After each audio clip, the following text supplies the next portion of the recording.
এক্সেছৰ জৰিয়তে আমি আমাৰ জীৱনটো সুন্দৰভাৱে সজাও আহক। হাই হেল্ল' এভৰিৱান, মই দীপিকা ডেকা মোৰ চেনেললৈ আপোনালোকক স্বাগতম জনাইছো। এক্সেছ শিকিবৰ কাৰণে বহুত কেইজনী বাইদেৱে বহুত আগ্ৰহ কৰি আছে, বাট কিবা নহয় কিবা এটা মিলি অহা নাই। তেওঁলোকে ফোন মেছেজত মোক প্ৰায়ে মোৰ লগত কণ্টেক্টত থাকে। চ' তেওঁলোকক মই ফোনতো কৈ দিছো বাৰু, তথাপিতো মই এইটোৱে কওঁ যে আপোনালোকে ইউনিভাৰ্চক প্ৰে কৰক সদায়, কাৰণ ইউনিভাৰ্ছে দিলেহে আমি যিকোনো বস্তু হেৰি কৰিব পাৰো ন, আয়ত্ত কৰিব পাৰো বা সেইটো বস্তু পজিটিভ সুফল খিনি আমি পাব পাৰো। এক্সেছে আমাক মাতিব লাগিব, মানে আঁকোৱালি ল'ব লাগিব, তেতিয়া আমি এক্সেছ শিকিব পাৰো। ময়ো তেনেকুৱাই প্ৰথমতে শিকিব পৰা নাছিলো।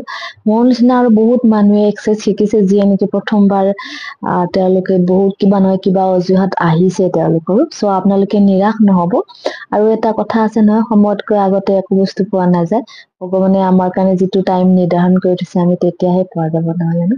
আমি এক্সেছ শিকা মানুহখিনিয়ে এক্সেছ শিকিবৰ কাৰণে এইটো কাৰণে কৈ থাকো, তাৰ যিটো পজিটিভ প্ৰভাৱ আপোনাৰ লাইফত আহিব, আপুনি নিজে হেৰান হৈ যাব।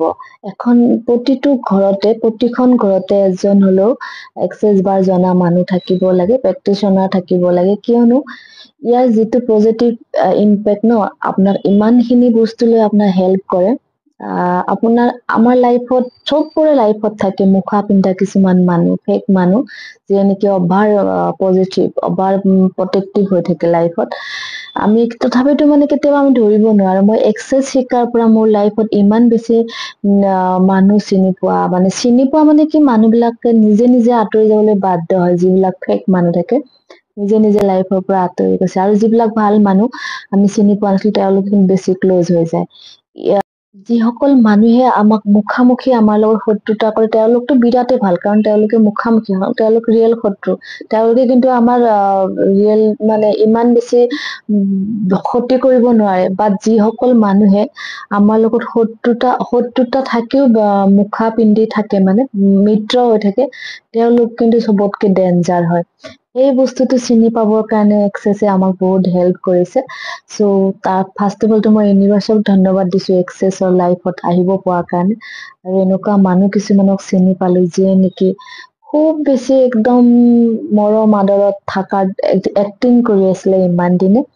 এক্সেছ বাৰৰ জৰিয়তে এক্সেছ বাৰু ইমান বেছি আমি প্ৰেক্টিচ কৰো বা ষ্টেটমেন্ট বিলাক মাতি থাকো, প্লাছ আমি মেনিফেষ্ট কৰি থাকো যে আমাক সদায় প্ৰটেক্ট কৰি ৰাখিব, আমাক সদায় লাইফত পজিটিভ কৰি ৰাখিব, আমাৰ শত্ৰু আমাৰ পৰা আঁতৰাই ৰাখিব। চ' সেইটোৱে হয়। চ' আপোনালোকেও তেনেকে আপোনালোকৰ আচ পাছত থকা মানুহখিনিৰ পৰা ছেভ হবৰ কাৰণে আপোনালোকে যিসকলে এক্সেছ শিকিছে জানে কেনেভাৱে ইউজ কৰিব লাগে। যিসকলে শিকা নাই, আপোনালোকে বেলেগ নকৰিলেও ৰাইট এণ্ড ৰং মাতি থাকিব। যেতিয়াই আপোনালোকে টাইম পাই ক্লিয়াৰিং ষ্টেটমেন্টটো মাতি থাকিব, আপোনালোকৰ লাইফত বহুত খিনি আপোনালোকে চেঞ্জ বিচাৰি পাব। আৰু আপোনালোকে শিকিবৰ কাৰণে যদি আপোনালোকে মেনিফেষ্ট কৰি আছে, তাৰ লগতে আপোনালোকে ক্লিয়াৰিং ষ্টেটমেন্ট নিশ্চয় মাতিব। আপোনালোকৰ খুব সোনকালে এক্সেছৰ মেম্বাৰ হবলৈ আপোনালোক আগবাঢ়ি আহিব পাৰিব। এইখিনিয়ে মই আপোনালোকক এডভাইচ দিম, কাৰণ তাত বাহিৰে আৰু ভিতৰৰ কথা ইমান নিশিকাখিনিক আমি কৰি দিব নোৱাৰো, মানে নহয় জানো? আপোনালোকে শিকিব আৰু ক্লিয়াৰিং ষ্টেটমেন্ট যিমান পাৰে আপোনালোকে চান্টিং কৰিব, যিমান পাৰে যেতিয়াই পাৰে, মানে কোনো টাইমিং নাই, কোনো মানে চিটুৱেশ্যন নাই, যিকোনো চিটুৱেশ্যন আপোনালোকে মাতি থাকিব। আপোনালোকে যদি আপোনাৰ জীৱনটো, আপোনাৰ ঘৰখন সুন্দৰভাৱে সজাই ৰাখিব বিচাৰি আছে, তেতিয়াহলে এক্সেছ নিশ্চয় শিকক। কাৰণ এক্সেছে আপোনাক কেনেকে মানে হেপ্পী কৰি ৰাখিব, যিকোনো চিটুৱেশ্যনতে আপোনাক উদ্ধাৰ কৰি ৰাখিব, আপুনি গমেই নাপাব। চ' এইটোৱে কওঁ যে প্ৰতিখন ঘৰতে এজন এক্সেছ শিকা মানুহ, প্ৰেক্টিচনাৰ হোৱাটো খুবেই দৰকাৰ। যিসকল আগ্ৰহী তেওঁলোকে শিকিব পৰা নাই, তেওঁলোকক মই এটাই কওঁ যে আপোনালোকে মেনিফেষ্ট কৰক, যিমান পাৰে ক্লিয়াৰিং ষ্টেটমেন্ট মাতক। আপোনালোকে খুব সোনকালে আপোনালোকৰ মনৰ আশা পূৰণ কৰিব পাৰিব আৰু এক্সেছ শিকিব পাৰিব। আৰু ইউনিভাৰ্চক প্ৰে কৰক যাতে এক্সেছে সোনকালে আপোনালোকক আদৰি লয়। সেইখিনি আমি চব মানুহে কি কৰো, বেলেগৰ মাজত আমাৰ নিজৰ সুখ বিচাৰি থাকো। আমি কেনেকে নিজৰ মাজতে নিজৰ সুখ বিচাৰিব পাৰো, সেইটো চাব লাগে, নহয় জানো?